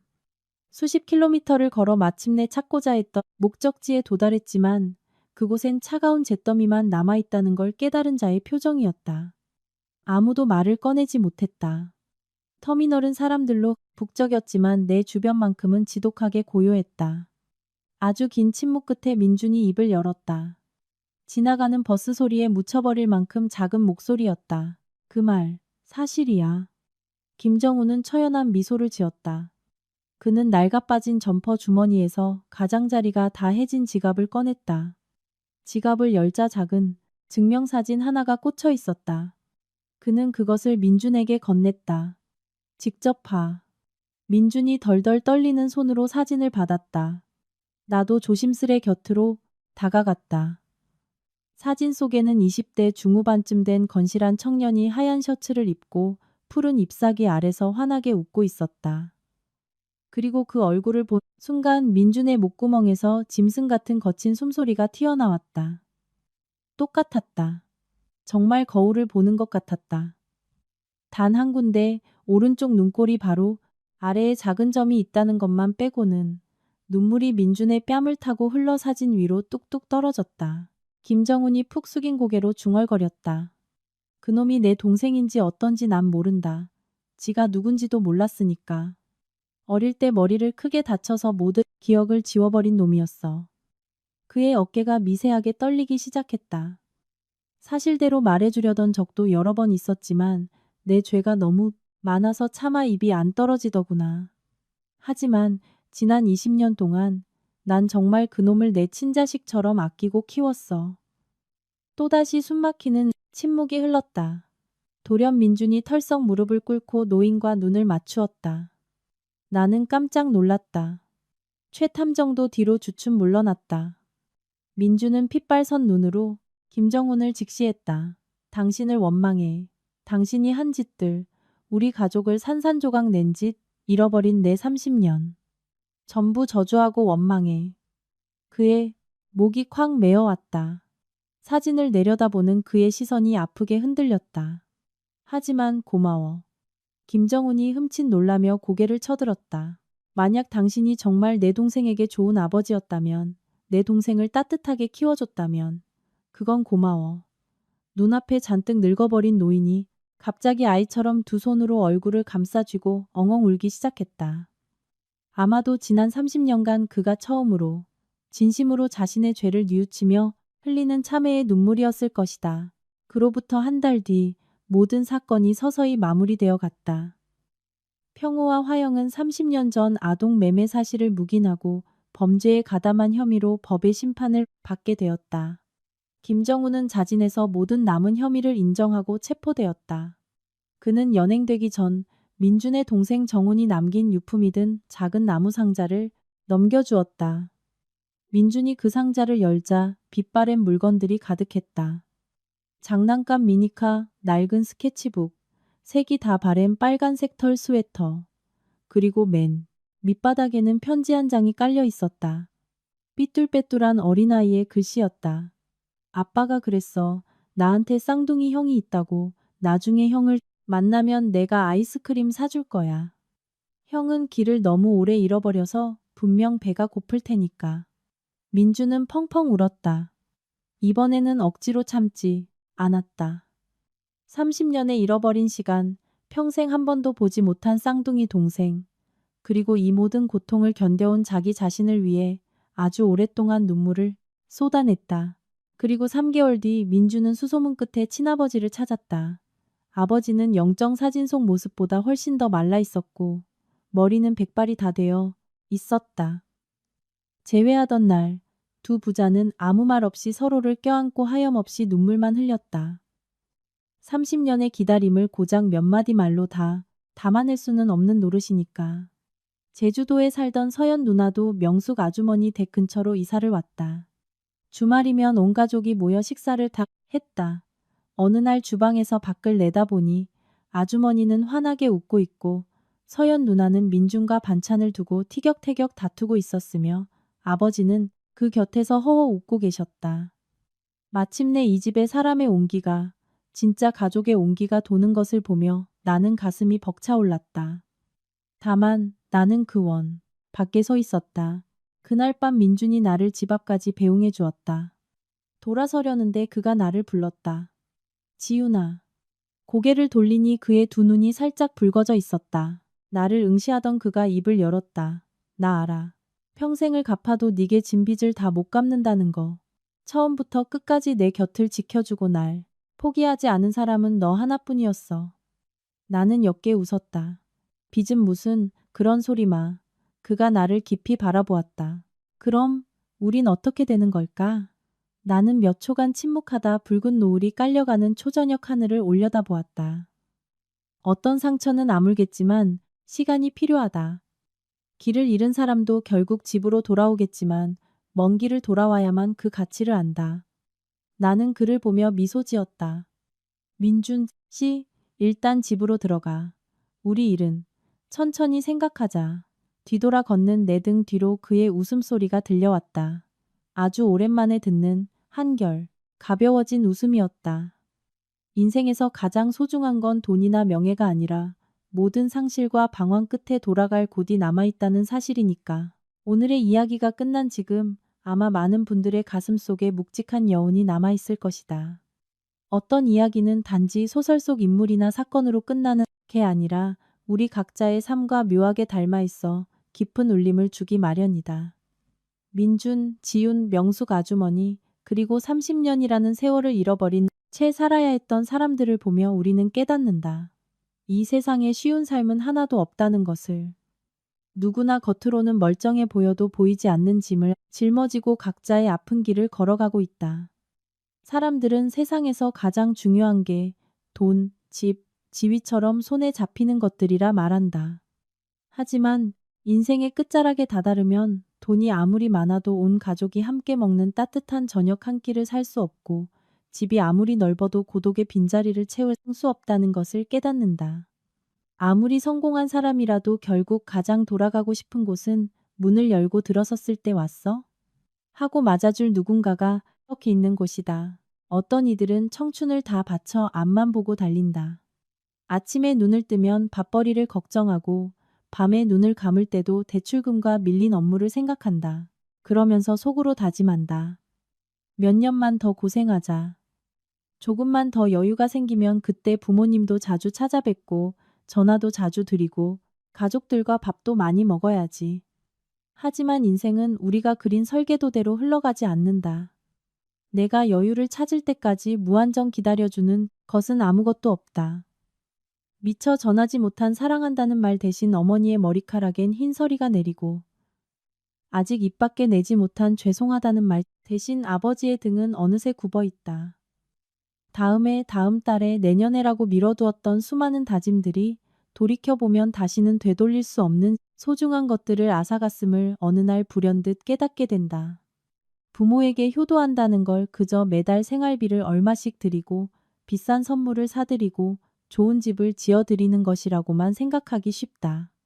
하지만 진짜 효도는 아주 작고 사소한 것에서 시작된다. 너무 작아서 흔히 잊고 지나치는 것들.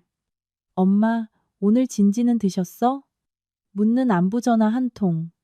100번은 더 들었던 아버지의 옛날 이야기를 또 한 번 묵묵히 들어주는 일. 퇴근길에 어머니가 좋아하시는 빵을 잊지 않고 사가는 일. 집에 돌아가면 스마트폰만 쳐다보지 않고 부모님 곁에 잠시 앉아 있어 드리는 일. 노인들은 사실 많은 것을 바라지 않는다. 자식이 사회적으로 떵떵거리며 대단한 사람이 되기를 바라거나 돈뭉치를 싸들고 오기를 바라는 게 아니다. 그저 자신이 여전히 자식들의 기억 속에 잊히지 않고 존재한다는 사실 하나로 위안을 받는다. 사람은 나이가 들수록 자신이 한때 얼마나 연약하고 작은 존재였는지 쉽게 잊어버린다. 열이 끓어오르는 밤새 뜬 눈으로 나를 지켜주었던 사람, 맛있는 반찬을 내 숟가락 위에 먼저 올려주었던 사람, 늦게 귀가하는 나를 찾기 위해 비를 맞으며 골목을 헤매던 사람이 있었다는 사실을. 어릴 적 우리는 부모님의 손을 꽉 잡고 아장아장 걸음마를 배웠다. 우리가 어른이 되어 세상으로 나갈 때 그분들은 우리 등 뒤에서 조용히 멀어지는 뒷모습을 지켜보셨다. 그러다 어느 날 문득 뒤돌아 봤을 때 과거에 내 손을 이끌어주던 그분들의 걸음이 눈에 띄게 느려져 있음을 알고 소스라치게 놀라게 된다. 인생에서 가장 중요한 게 무엇이냐고 누군가 묻는다면 나는 고민 끝에 다정함이라고 대답할 것이다. 다정한 사람이 꼭 가장 부유하거나 가장 뛰어난 사람일 필요는 없다. 거창한 일을 해내지 않아도 된다. 그저 나보다 약한 사람을 무시하지 않고 공경에 처한 사람에게 등을 돌리지 않으며 상처받은 사람의 입장이 되어 헤아려 줄 줄 아는 것. 그것으로 충분하다. 세상 일이란 참 묘해서 베풀어도 닳아 없어지지 않는 것들이 있다. 적절한 타이밍에 위로 한마디, 절망에 빠진 누군가의 손을 잡아주는 온기, 서로를 향한 아주 작은 진심. 이 모든 것은 씨앗과도 같다. 오늘 당장 싹이 트지 않더라도 전혀 예상치 못한 어느 날 아름다운 꽃을 피운다. 인과응보나 업보라는 것이 꼭 천둥번개처럼 요란하게 찾아오는 건 아니다. 아주 은밀하고 고요하게 찾아온다. 남을 선하게 대하는 사람은 그만큼 마음의 평화를 얻고 진실하게 사는 사람은 결국 진실한 사람을 만나게 마련이다. 각박하고 치열한 세상 속에서도 선한 마음을 잃지 않는다면 언젠가 그에 합당한 보상을 받게 될 것이다. 그러니 오늘 밤 혼자 쓸쓸히 차를 몰고 귀가하는 분이든 늦은 밤 홀로 야근하는 분이든 꼬여버린 삶의 문제들로 마음이 지치고 무거운 분이든 이 이야기를 다 듣고 나면 잠시 걸음을 멈추고 숨을 고르셨으면 좋겠다. 부모님이 아직 건강히 살아계신다면 내일 당장 안부식 전화를 드리길 바란다. 사랑하는 이가 곁에 있다면 뾰족한 말 한마디를 꼭 참고 삼키길 바란다. 누군가를 깊이 미워하고 있다면 그 응어리를 조금이나마 풀어내 보길 권한다. 인생은 생각보다 훨씬 짧다. 아침에 웃으며 인사했던 사람과 저녁에 다시 만날 수 있으리란 보장도 없다. 내일 무슨 일이 일어날지는 알 수 없지만 오늘 우리가 어떤 삶의 태도를 취할지는 스스로 선택할 수 있다. 밤의 자리에 누웠을 때 후회하지 않을 하루를 살자. 훗날 뒤돌아보며 그때 내가 조금만 더 잘할 걸 하고 자책하지 않는 삶을 살자. 이 긴 이야기의 끝에 제가 여러분께 드리고 싶은 마지막 한마디는 이것이다. 집이란 평수나 값어치로 매겨지는 공간이 아니다. 등기부등본상에 숫자나 화려한 인테리어가 집을 만드는 게 아니다. 집이란 내가 돌아오기를 애타게 기다려주는 사람이 있는 곳이다. 그리고 가족이란 길고 험난한 인생이라는 여정 속에서 하늘이 우리에게 잠시 빌려준 가장 소중하고 귀한 선물이다. 잃어버리고 나서야 그 가치를 깨닫고 뒤늦게 가슴을 치지 말자. 굳게 닫힌 문은 언젠가 다시 열릴 수도 있지만 한번 영영등 돌리고 떠나간 사람은 평생토록 다시 돌아오지 않으니까.